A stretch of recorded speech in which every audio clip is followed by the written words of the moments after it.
this really what the doctor ordered? These eggs of a blowfly will become a creature associated with disease, death, and decay. Maggots. The front end consists of a pair of mouth hooks to massage flesh that's dissolved by powerful digestive juices. It breathes through its back end, enabling it literally to bury its head in its work.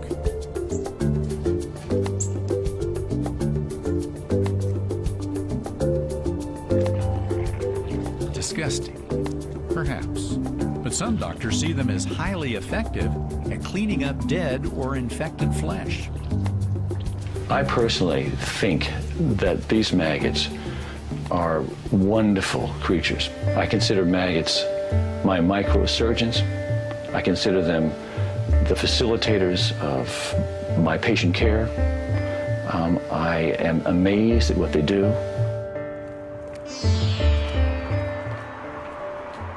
Mary Jones is a nurse.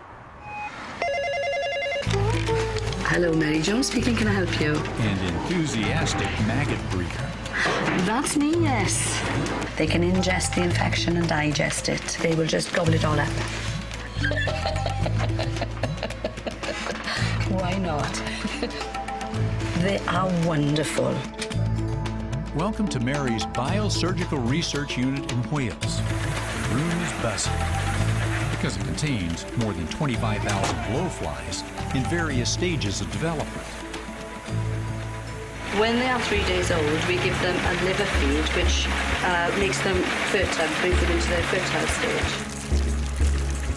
If the lab has any difficulty, it's keeping up with the demand. Have you an order number, please? This facility alone has supplied more than 9 million maggots for medical treatments in Europe. They clean wounds by dissolving dead tissue and disinfect them by killing bacteria. They even appear to stimulate healing. In America, maggot therapy is often considered outside the mainstream, but not to this man. Dr. Edgar Mayans of Coos Bay, Oregon, knows just how effective maggot therapy can be, especially on patients like Shirley Eichner, a diabetic with a stubborn ankle wound that's been slow to heal. You little guys, dying to go to work for you. Little microsurgeons, there they go.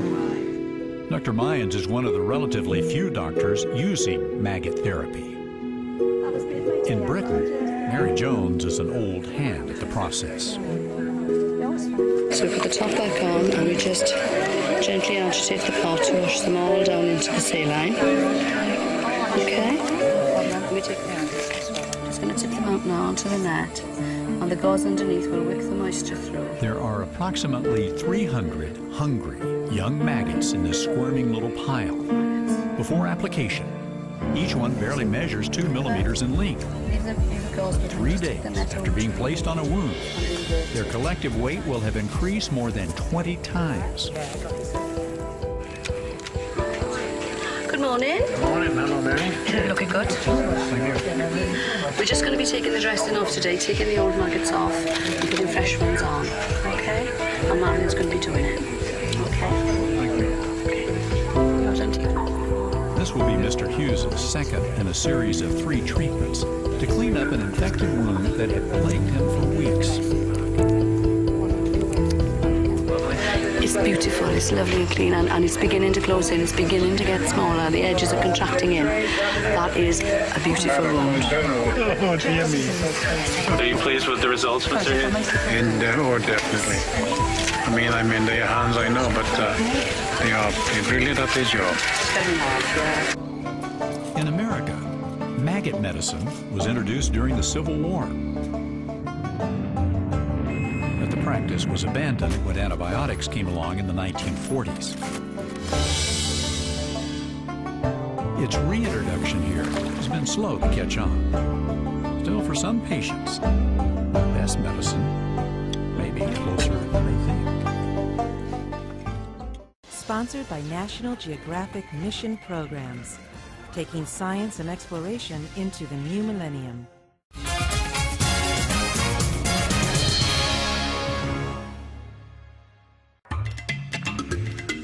For the best subscription offers to any National Geographic magazine, log on to nationalgeographic.com/magazines.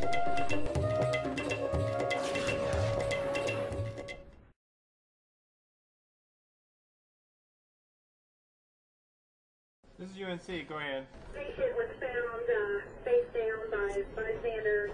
The study did strike his head when he fell. When we arrived, the patient was unconscious and then became arousable to painful stimuli. The type of residents that we look for in this program don't fit any specific criteria. We do tend to look for medical students who view themselves as leaders, who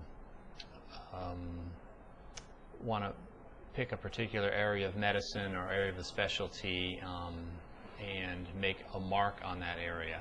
I think probably secondly after leadership, the other most important quality is people are good team players.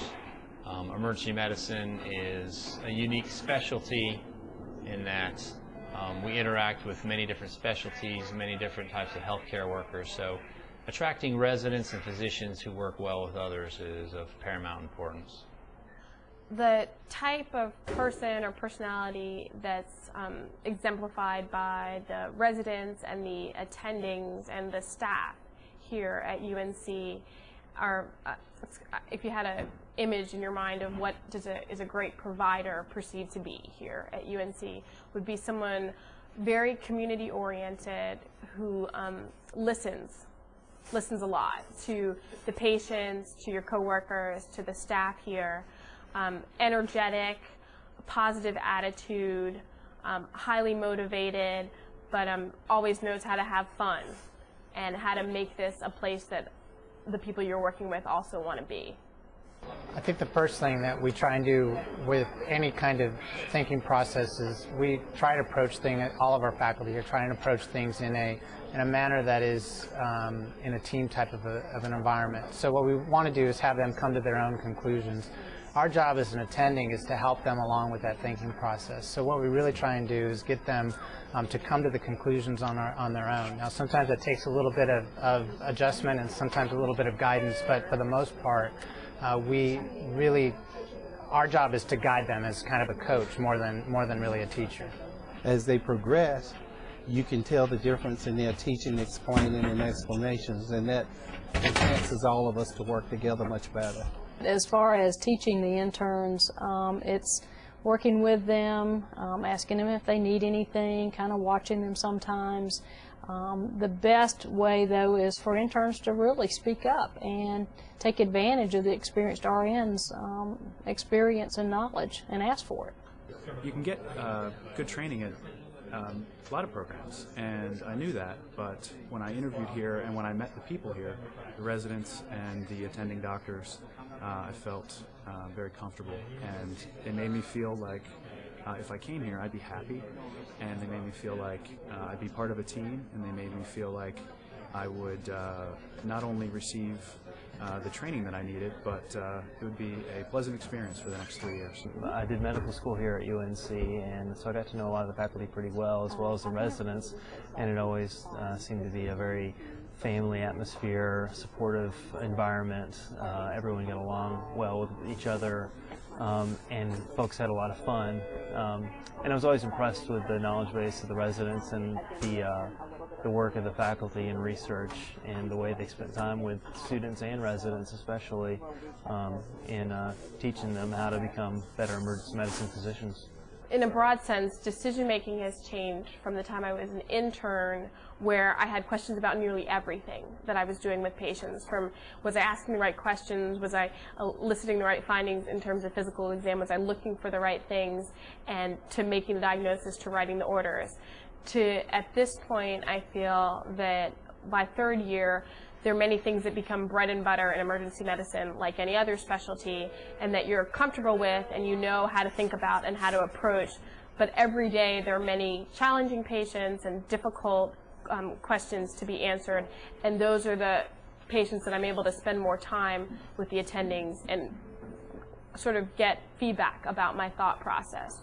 Whereas as an intern, I'm not sure how much of a independent thought process I have, but I'm benefiting from a lot of subtle guidance from attendings. I have my own thought process now.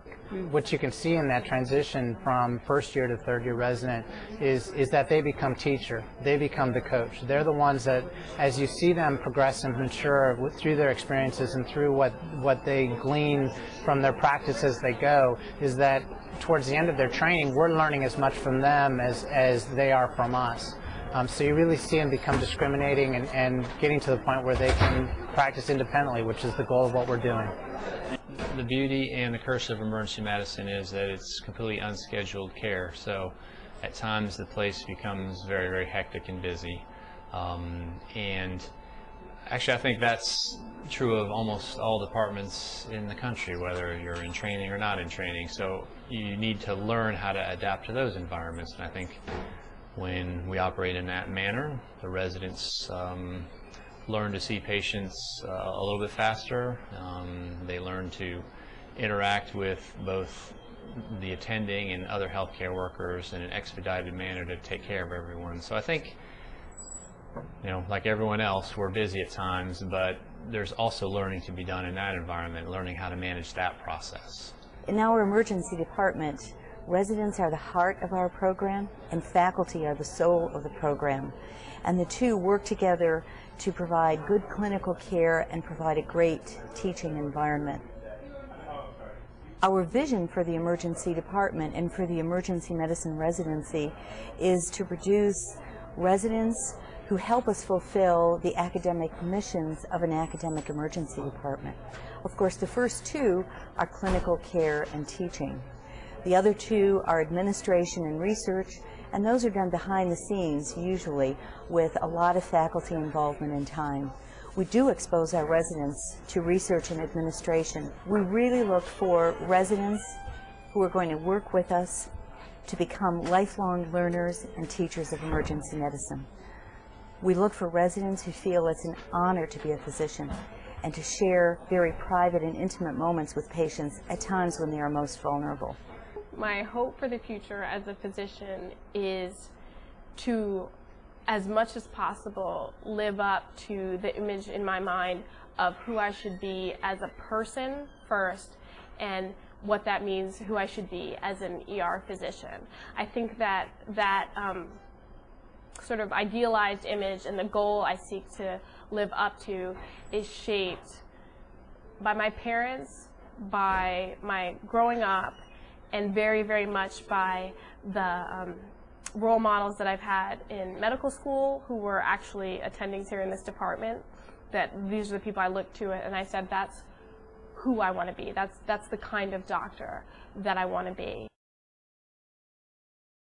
This is UNC. Go ahead.